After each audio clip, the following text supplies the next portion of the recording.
వర్తమానశైలికి విజ్ఞప్తి మూవీ ఇప్పుడే చూశాను. మూవీతో ఓవరాల్గా వన్ టైం వాచ్ఫుల్ అనిపించింది. సంక్రాంతికి పక్క ఫ్యామిలీతో మూవీకి వెళ్ళాలి, వేరే మూవీ టికెట్స్ ఏం దొరకట్లేదు అన్నప్పుడు ఈ మూవీకి వెళ్ళండి.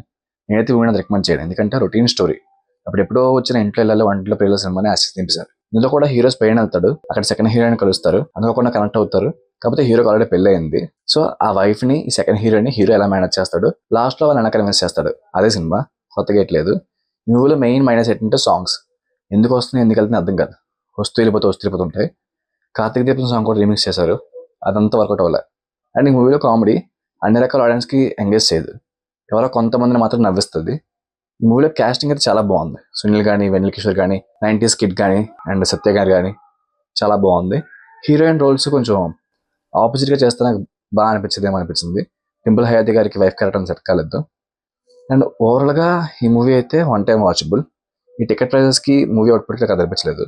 కిషోర్ తిరుమల గారు ఈ మూవీని డైరెక్ట్ చేశారు. ఈయన మిరాయి మూవీలో ఒక యాక్టర్గా యాక్ట్ చేశారు. అండ్ ఈయన నుంచి నేను శైలజ, చిత్రలహరి, రెడ్ లాంటి మంచి సినిమాలు వచ్చాయి యాజ్ ఎ డైరెక్టర్గా. రైటర్గా కూడా మంచి మంచి మూవీస్ రాశారు. ఈయన ఇలాంటి రొటీన్ స్టోరీని సెలెక్ట్ చేసుకుంటారని ఎప్పుడు జనాలు ఎక్స్పెక్ట్ చేయరు. ఇది నా రివ్యూ. మీరు మూవీ చూస్తుంటే మీకు ఏమనిపించిందో చెప్పండి.